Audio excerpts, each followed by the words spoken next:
আসসালামু আলাইকুম। Welcome back to my channel support and resistance. এর আগে বলছিলাম যে কি পয়েন্ট অর্থাৎ মার্কেটের মধ্যে অনেকগুলা কি পয়েন্ট থাকে। তো মার্কেটের মধ্যে যে অনেকগুলা কি পয়েন্ট থাকে সেই কি পয়েন্ট গুলা আমরা সাধারণত প্রত্যেকটা ক্যান্ডেলস্টিক এর মধ্যে কি পয়েন্ট পেয়ে থাকি এবং আমাদের প্রত্যেকটা ক্যান্ডেলস্টিক বাদেও কিন্তু বিভিন্ন জায়গায় কি পয়েন্ট তৈরি হতে পারে। তো তার মধ্যে আমরা ক্যান্ডেলস্টিক এর পাশাপাশি পুরো মার্কেট স্ট্রাকচার এর উপর ডিপেন্ড করে আমরা কিছু কি পয়েন্ট পেয়ে থাকি।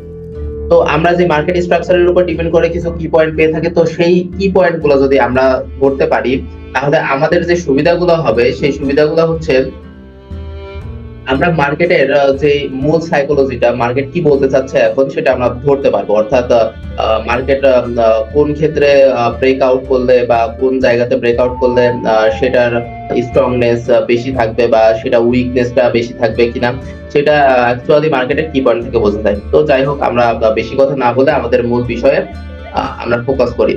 তো আজকে আমাদের যে বিষয়টা নিয়ে আমরা মূলত কথা বলতে চাচ্ছি সেটা হচ্ছে মার্কেটের কি পয়েন্ট। মার্কেটের কি পয়েন্ট বলতে কি বোঝানো হয়? সাধারণত কি পয়েন্ট বলতেই আমরা কি বুঝি? কি পয়েন্ট কি মানে হচ্ছে চাবি, আর পয়েন্ট মানে সাধারণত যে একটা নির্দিষ্ট স্থান বলা হয় সেটাকে আমরা মার্কেটের কি পয়েন্ট বলতে পারি। তো মার্কেটের কি পয়েন্টের জন্য আমাদের যেই সকল বিষয়ের উপরে ফোকাস রাখতে হবে সেটা হচ্ছে মার্কেট স্ট্রাকচারের উপর আমাদের বেশি পরিমাণে ফোকাস রাখতে হবে। তো মার্কেট স্ট্রাকচার কি, মার্কেট স্ট্রাকচার কিভাবে কাজ করে বা মার্কেট মুভমেন্ট কিভাবে কাজ করে, এই বিষয়ে আমার নেক্সট ভিডিও আসবে ইনশাআল্লাহ। তো আজকে আমরা মূলত মার্কেটের কি পয়েন্ট সম্পর্কে জানবো। মার্কেটের কি পয়েন্টটা হচ্ছে যদি মার্কেটের মধ্যে আমরা খেয়াল করব, মার্কেটের মধ্যে যদি এটা যদি আমাদের একটা রেজিস্ট্যান্স লেভেল হয়, এটা যদি আমাদের একটা রেজিস্ট্যান্স লেভেল হয়, তো আর এটা যদি আমাদের একটা সাপোর্ট লেভেল হয়, তো তাহলে এর মধ্যে যদি মার্কেট ঘোরাফেরা করে, এর মধ্যে যদি কন্টিনিউয়াসলি মার্কেট ঘোরাফেরা করে, তাহলে আমরা সেটাকে সাধারণত বলে থাকি রেঞ্জিং মার্কেট। এটা হচ্ছে আমাদের মার্কেট মুভমেন্টের প্রথম একটা বিষয় যে মার্কেট অ্যাকচুয়ালি কোন কোন বিষয়ের উপরে ডিপেন্ডেবল। মার্কেট সাধারণত তিনটা বিষয়ের উপর মার্কেট রানিং থাকে। সেটা হচ্ছে সাধারণত মার্কেট আপ ট্রেন্ডে থাকবে প্রথমত, আর যদি মার্কেট আপ ট্রেন্ডে না থাকে তাহলে মার্কেটকে আমরা ডাউন ট্রেন্ডে পাবো, আর যদি মার্কেট ডাউন ট্রেন্ডে না থাকে তাহলে অবশ্যই মার্কেট রেঞ্জে থাকবে। তো এই তিনটা বিষয় বাদে মার্কেট কিন্তু কখনো স্টেবল থাকে না। তো ফার্স্ট অফ অল আমাদের যে বিষয়টা জানা লাগবে সেটা হচ্ছে যে মার্কেটের আমরা মার্কেট স্ট্রাকচারের উপর ডিপেন্ড করে আমরা কিভাবে মার্কেটের কি পয়েন্ট বের করতে পারি। মার্কেট স্ট্রাকচারের উপরে আমরা ডিপেন্ড করে সাধারণত কি পয়েন্ট বের করার জন্য আমরা যে কোনো ট্রেন্ডের উপরে যে কোনো ক্ষেত্রে কিন্তু আমরা হচ্ছে আমাদের কি পয়েন্টটা বের করতে পারি। তো সেই ক্ষেত্রে আমি যতদূর আমার ধারণা, আপনারা যেহেতু মার্কেটে অনেকদিন যাবত আছেন, তো মার্কেট স্ট্রাকচার বা মার্কেট মুভমেন্ট সম্পর্কে জানেন, তারপরেও আমি যতটুকু পারি আপনাদের সঙ্গে ডিসকাশন করব এবং করার চেষ্টা করব। তো ফার্স্ট অফ অল আমরা যে বিষয়টা জানবো সেটা হচ্ছে মার্কেটের ট্রেন্ড। মার্কেট সাধারণত দুইটা ট্রেন্ডের মধ্যে থাকতে পারে, একটা হচ্ছে আপ ট্রেন্ড, একটা হচ্ছে ডাউন ট্রেন্ড। তো আপ ট্রেন্ডের জন্য মার্কেট সাধারণত যতটুকু উঠবে এবং একটু নামবে, নামার পর মার্কেট আবার উঠবে এবং মার্কেট আবার নামবে এবং মার্কেট আবার উঠবে। এই যে এই রকম কোন একটা পরিস্থিতি যদি মার্কেটে তৈরি হয় তাহলে আমরা সাধারণত সেটাকে মার্কেটের আপ ট্রেন্ড বলে থাকি। তার কারণ হচ্ছে মার্কেট এই জায়গাতে যে লেভেলটা তৈরি করছিল সেই লেভেলটাকে মার্কেট ক্রস করে ফেলছে। মার্কেট যেহেতু এই লেভেলটাকে ক্রস করে ফেলছে তার মানে মার্কেটের এখন মূল ফোকাস উপরের দিকে ধাবিত হওয়া। এবং তারপরে মার্কেট যে নতুন একটা পয়েন্ট তৈরি করলো সেই পয়েন্টটাকে যদি মার্কেট ব্রেক করে তাহলে সেটা দ্বারাও আমরা বুঝতে পারি যে মার্কেট এখন আপট্রেন্ডের দিকে যেতে চাচ্ছে। এবং ঠিক একই ভাবে যদি মার্কেট নিচে নামে এবং কিছুদিন উপরে উঠে আবার যদি নিচে নামে, অর্থাৎ এই যে মার্কেট যে লেভেলটা তৈরি করলো এই লেভেলটাকে যদি মার্কেট ব্রেক করে ফেলে তাহলে সেটাকে আমরা বলতে পারি যে মার্কেট ডাউন ট্রেন্ড। আবার মার্কেট কিছুদূর উঠবে, আবার যদি এই পয়েন্টটাকে মার্কেট ব্রেক করে তাহলে সেটাকে আমরা বলতে পারি মার্কেট ডাউন ট্রেন্ডে আছে। তো আমরা মোটামুটি মার্কেটের দুইটা ট্রেন্ড সম্পর্কে ধারণা পেয়ে গেলাম যে মার্কেট সাধারণত আপ ট্রেন্ড বা ডাউন ট্রেন্ডের ক্ষেত্রে কিভাবে থাকতে পারে এবং রেঞ্জিং এর ক্ষেত্রে মার্কেট সাধারণত কিভাবে রিঅ্যাক্ট করতে পারে। রেঞ্জিং এর ক্ষেত্রে মার্কেট রিঅ্যাক্ট করবে, মার্কেট উপরে একটা সাপোর্ট রেজিস্ট্যান্স লেভেল থাকবে এবং নিচে একটা সাপোর্ট লেভেল থাকবে। তো এই দুইটা সাপোর্ট এবং রেজিস্ট্যান্স লেভেলের মধ্যে মার্কেট যদি বারবার ঘোরাফেরা করে, তাহলে মার্কেটকে আমরা বলতে পারবো সেই মার্কেটটা হচ্ছে রেঞ্জিং মার্কেটের মধ্যে আছে। তো আমাদের কিন্তু মার্কেটের যে কি পয়েন্টটা, মার্কেটের কি পয়েন্টটা আমরা যেহেতু আজকে মার্কেটের স্ট্রাকচারের উপর ডিপেন্ড করে কি পয়েন্ট নিয়ে আলোচনা করব, সুতরাং আমাদের এই বিষয়টার জন্য মার্কেটের কি পয়েন্টটা আমরা তিনটা ক্ষেত্রে কিন্তু বের করতে পারি। তো তিনটা ক্ষেত্রে কিভাবে বের করতে পারি?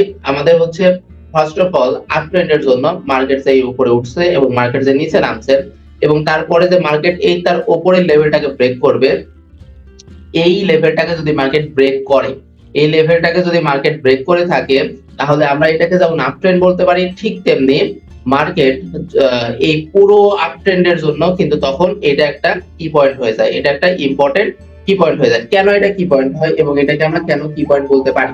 এটাকে আমরা কি পয়েন্ট বলতে পারি হচ্ছে এই কারণে যে মার্কেট যখন তার রিসেন্ট হায়ার হাই, এটা হচ্ছে তার হায়ার হাই ছিল, মার্কেট যখন তার রিসেন্ট হায়ার হাই অর্থাৎ সবথেকে উপরের লেভেলটাকে ব্রেক করে ফেললো, তখন মার্কেট সাধারণত কি করতে পারে, মার্কেট সাধারণত নিচে নেমে এখান থেকে রিটেস্ট করে আবার মার্কেট এখান থেকে আপে যেতে পারে। সুতরাং এই পয়েন্টটা মার্কেটের জন্য একটা ইম্পর্টেন্ট পয়েন্ট হয়ে দাঁড়ায় মার্কেট চলাকালীন টাইমে। সুতরাং এটা হবে আমাদের মার্কেটের আপ ট্রেন্ডের জন্য একটা কি পয়েন্ট লেভেল। এবং সেম টু সেম ভাবে যদি আমরা ডাউন ট্রেন্ডের দিকে ফলো করি, তাহলে আমরা ডাউন ট্রেন্ডের দিকে পাবো কি, ডাউন ট্রেন্ডের দিকে মার্কেট নামবে এবং কিছু দূর উপরে ওঠার পরে এখানে যে একটা লেভেল তৈরি করবে, এই লেভেলটা কিন্তু সাধারণ দৃষ্টিতে আমাদের একটা নরমাল লেভেল হয়ে থাকবে। কিন্তু অপরদিকে যদি মার্কেট এই লেভেলটাকে ব্রেক করে ফেলে, তাহলে এই লেভেলটা ডাউন ট্রেন্ডের জন্য একটা স্ট্রং লেভেল হয়ে যাবে এবং যেটাকে কি পয়েন্ট বলা হয়।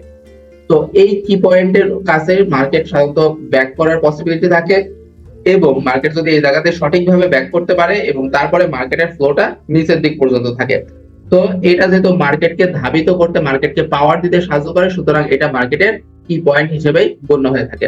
অপরদিকে মার্কেটের সাপোর্ট এবং রেজিস্ট্যান্সের ক্ষেত্রে যদি আমরা রেঞ্জিং মার্কেটের কথা বিবেচনা করি, তাহলে রেঞ্জিং মার্কেটের ক্ষেত্রে সাধারণত মার্কেট যদি উপরে ওঠে এবং ডাউনে যায়, আবার যদি উপরে ওঠে ডাউনে যায়, এবং সবসময় যদি মার্কেট সবসময় মানে কিছুক্ষণের জন্য যদি মার্কেট এই রেঞ্জিং এর মধ্যে অবস্থান করে, তাহলে আমরা সেটাকে কি বলবো, সেটাকে আমরা রেঞ্জিং মার্কেট বলবো। এবং এই যে আমাদের যে উপরে যে সাপোর্ট লেভেলটা, এই সাপোর্ট লেভেলটাকে যদি মার্কেট ব্রেক করে এবং ব্রেক করার পরে মার্কেট যদি আবার ব্যাক করে আসে এবং এই জায়গাতে কোনো একটা স্ট্রং প্যাটার্ন দেয়, তখন আমাদের এই লেভেলটা সেম টু সেম এই রেজিস্ট্যান্স লেভেলটা তখন হয়ে যাবে আমাদের জন্য মার্কেটের একটা রেঞ্জিং মার্কেটের কি পয়েন্ট। এবং হুবহু এই বিষয়টা ঘটবে যদি মার্কেট আবার ডাউনের দিকে আসে এবং ডাউনের দিকে এসে যদি এই লেভেলটাকে অর্থাৎ সাপোর্ট লেভেলটাকে যদি ব্রেক করে এবং ব্রেক করার পরে যদি মার্কেট কিছু দূর ওঠার পরে এই যেই সাপোর্ট লেভেলটাকে ব্রেক করছিল, এই সাপোর্ট লেভেলটা থেকে যদি স্ট্রং একটা প্যাটার্ন দিয়ে মার্কেট নিচে নামা শুরু করে, তাহলে আমরা বুঝবো যে এটা হচ্ছে রেঞ্জিং মার্কেটের কি পয়েন্ট। এবং সাধারণত আমরা কি পয়েন্টটা আমরা কেন মাথায় রাখবো, অর্থাৎ আমরা যে ট্রেড করব বা আমরা এই হচ্ছে মার্কেট স্ট্রাকচারের কি পয়েন্টের উপরে ডিপেন্ড করে আমরা কিভাবে ট্রেড করতে পারি। দেখেন, মার্কেট স্ট্রাকচারের উপরে ডিপেন্ড করে আপনাদের সাধারণত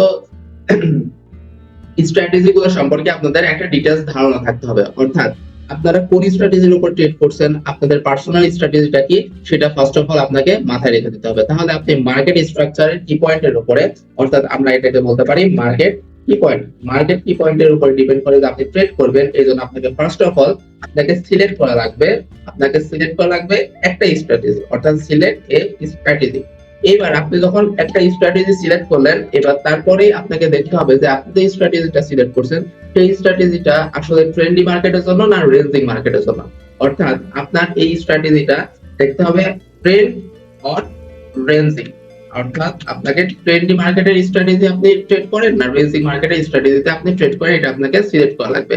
এবং 3 নম্বর আপনাকে যেটা দেখা লাগবে সেটা হচ্ছে আপনি যদি ট্রেন্ডি মার্কেটে ট্রেড করে থাকেন, তাহলে আপনাকে অবশ্যই ট্রেন্ডের সঙ্গে অর্থাৎ আপ ট্রেন্ড অথবা ডাউন ট্রেন্ডের সঙ্গে আপনাকে ট্রেড করা লাগবে। অর্থাৎ আপনি আপ ট্রেন্ড বা ডাউন ট্রেন্ডের যে কি পয়েন্ট গুলো পাবেন, আমি অলরেডি কি পয়েন্ট গুলো কি পয়েন্ট কিভাবে আসবে, মার্কেট স্ট্রাকচারের উপর ডিপেন্ড করে কি পয়েন্ট কিভাবে আসবে, আমি সেটা কিন্তু অলরেডি দেখিয়ে দিয়েছি।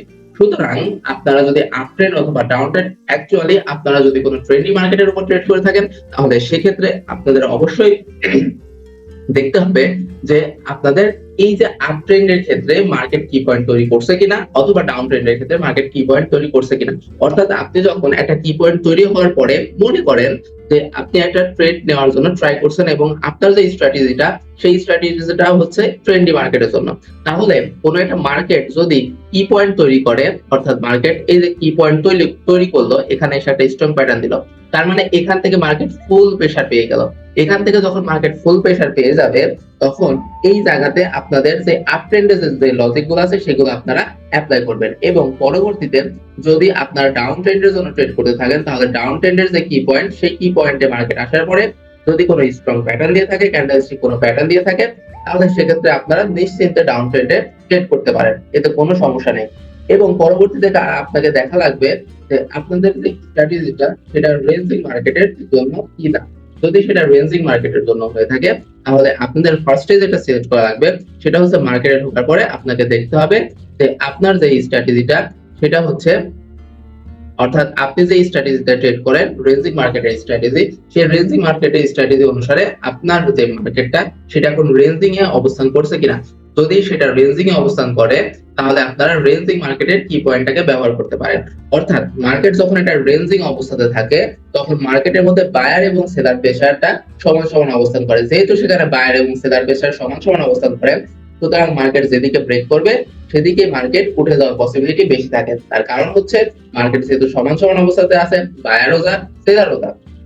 এখন যে উপরের লেভেলটাকে অর্থাৎ রেসিস্ট্যান্স লেভেলটাকে ব্রেক করবে তার মানে সে হচ্ছে বায়ার হবে। আর বায়ার হওয়ার পরে যখন মার্কেট আবার নিচে নেমে আসবে এবং এখানে একটা স্ট্রং প্যাটার্ন দিবে, তখন আপনারা এখানে রেঞ্জিং মার্কেট স্ট্র্যাটেজি গুলো অ্যাপ্লাই করবেন। এবং যদি মার্কেট কখনো ডাউনের দিকে এসে যদি সাপোর্ট লেভেলকে ব্রেকআউট করে তাহলে আপনারা এখানে সাপোর্টের জন্য অর্থাৎ ডাউনের জন্য ট্রেডগুলো, রেঞ্জিং মার্কেটের ডাউনের জন্য ট্রেডগুলো আপনারা অ্যাপ্লাই করতে পারেন। তাহলে আমরা যে বিষয়গুলো বুঝলাম সেটা হচ্ছে যে আমরা মার্কেটের কি পয়েন্ট কিভাবে বের করব। অর্থাৎ আমি তাদেরকে একটু চিত্র এঁকে দেখাই। সেটা হচ্ছে যে মনে করেন এটা হচ্ছে কোন একটা ডাউন ট্রেন্ড মার্কেটের ক্যান্ডেল নিচে নামলো এবং ক্যান্ডেল নিচে নামার পরে মার্কেট আবার একটু উপরে উঠলো এবং পরবর্তীতে আবার মার্কেট এখান থেকে নিচে নামা শুরু হলো। তাহলে এখান থেকে যখন মার্কেট নিচে নামা শুরু হবে তাহলে আপনাদের কি পয়েন্টটা কোথায় হবে? আপনাদের কি পয়েন্টটা হবে এখানে। আর এটাকে একটা লেভেল বলা হয়, এটাকে কালার সেন্স লেভেল বলা হয়। সুতরাং মার্কেট যখন আবার এইখানে নিচে নামার পরে মার্কেট আবার যখন এখানে ব্যাক করবে এবং ব্যাক করার পরে যদি আবার কোন একটা ডাউনের প্যাটার্ন দিয়ে দেয় তাহলে আপনারা নিশ্চিন্তে এরপরে ডাউনের জন্য ট্রেড করতে পারবেন। অর্থাৎ এইটা আপনাদের অ্যাকুরেসিটা অনেক বৃদ্ধি করে দিবে। আর শুধুমাত্র অ্যাকুরেসিটা বৃদ্ধি করবে না, আপনাদের মার্কেটে ট্রেড করার জন্য যে মার্কেট সাইকোলজি সেটা আপনাকে প্রায় 80% কভার করে দিবে। আর বাকি 20% এটা আপনার নিজের পার্সোনাল বিষয় এবং মানি ম্যানেজমেন্টের বিষয় আছে এখানে। তো মার্কেট দেখেন, সবসময় মনে রাখবেন আপনি যখন একজন ট্রেডার তখন আপনাকে তিনটা বিষয়ের উপরে ফোকাস রাখতে হবে। সেটা হচ্ছে ফান্ডামেন্টাল অ্যানালাইসিস, টেকনিক্যাল অ্যানালাইসিস এবং সেন্টিমেন্টাল অ্যানালাইসিস। যেহেতু আমরা বাইনারি মার্কেট ট্রেড করি, অর্থাৎ বাইনারি মার্কেট বলতে আমরা সাধারণত কোটেক্সে বা আইকিউ অপশনে ট্রেড করে থাকি, কিন্তু এই মার্কেটে আপনাকে ফান্ডামেন্টাল অ্যানালাইসিস খুব একটা বেশি করা লাগবে না। অর্থাৎ নির্দিষ্ট টাইমের জন্য আপনি নিউজ দেখবেন। আপনারা আমার প্রিভিয়াস ভিডিওগুলো দেখতে পারেন এবং প্রিভিয়াস ভিডিওগুলোতে নিউজের উপরে অ্যানালাইসিস করার এবং ফান্ডামেন্টাল অ্যানালাইসিস করার জন্য এবং বিভিন্ন টাইম ফ্রেমের উপরে আমার কিন্তু ভিডিও দেওয়া আছে। তো আপনারা সেই টাইম ফ্রেম গুলা, কখন কোন টাইমে মার্কেট ওপেন হবে, কখন কোন টাইমে আমরা ট্রেড করলে আমাদের প্রফিট রেশিওটা বেশি থাকবে, উইনিং রেশিওটা বেশি থাকবে, এই বিষয়ে কিন্তু আমি আমার প্রিভিয়াস ক্লাসে ডিসকাশন করছিলাম। সো আপনারা সেই টাইমটুকু শুধুমাত্র ফান্ডামেন্টাল অ্যানালাইসিসের জন্য ব্যবহার করতে পারেন। বাট আপনাদের এই বাইনারি মার্কেটের মধ্যে কিন্তু টেকনিক্যাল অ্যানালাইসিস এবং সেন্টিমেন্টাল অ্যানালাইসিসটা কিন্তু খুব বেশি ইম্পর্টেন্ট। যেহেতু আপনাদের সেন্টিমেন্টাল অ্যানালাইসিসটা আপনারা কিভাবে করবেন, কেমনে করবেন, কোথা থেকে ধরবেন, এই বিষয়গুলো আপনাদের প্রবলেম থাকে এবং আপনারা মোটামুটি টেকনিক্যাল অ্যানালাইসিস বিভিন্ন স্ট্র্যাটেজি সম্পর্কে জানেন এবং মার্কেটের টুকটাক যত রকমের লজিক আছে টুকটাক আপনারা জানেন। কিন্তু আপনাদের সেন্টিমেন্টাল অ্যানালাইসিসটাকে ডেভেলপ করার জন্য আপনাদের কি করতে হবে এটা কিন্তু আপনাদের ধারণার মধ্যে পড়ে না। সো আমি আজকে এমন একটা বিষয়ের উপরে ক্লাস নিতেছি, হয়তো আপনাদের কাছে মনে হবে ক্লাসটা খুব একটা ইম্পর্টেন্ট না, বাট ক্লাসটাতে কি পরিমাণে ইম্পর্টেন্ট, যারা সাধারণত শুধুমাত্র এক সেন্টিমেন্টাল অ্যানালাইসিসের জন্য বারবার মার্কেটে লস করছেন, যারা মনে করেন কন্টিনিউয়াসলি প্রফিট করতে করতে করতে করতে যা প্রফিট করতেছেন সেটা আপনাদের একটা ট্রেড বা দুইটা ট্রেডেই জিরো হয়ে যাচ্ছে, শুধুমাত্র তারা এই জিনিসটা ফিল করতে পারবে। আর যারা নতুন ট্রেডার আছেন, যারা বিগিনার আছেন, তাদেরকে আমি বলে রাখছি যে ভাইয়া আপনারা কিন্তু এই মার্কেট সেন্টিমেন্টালের যে কি পয়েন্টটা বের করা, এটা কিন্তু খুবই একটা ইম্পর্টেন্ট টপিক। এই টপিকটার উপরে আপনারা ডিসকাশন করেন, নিজেদের মধ্যে প্ল্যানিং করেন কিভাবে আপনারা ট্রেড করবেন এবং মার্কেটে আপনারা এগুলো অ্যাপ্লাই করতে থাকেন এবং ট্রাই করতে থাকেন, প্র্যাকটিস করতে থাকেন।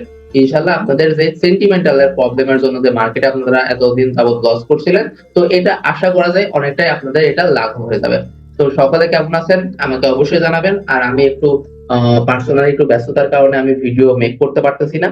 তো ইনশাআল্লাহ এরপর থেকে আপনারা রেগুলার ভিডিও পাবেন। তো সবাই আমার জন্য দোয়া করবেন। সবাই ভালো থাকবেন। আল্লাহ হাফেজ। আর যে কোনো বিষয়ে সমস্যা হলে অবশ্যই কমেন্ট বক্সে জানাবেন। সবাই ভালো থাকবেন। আল্লাহ হাফেজ।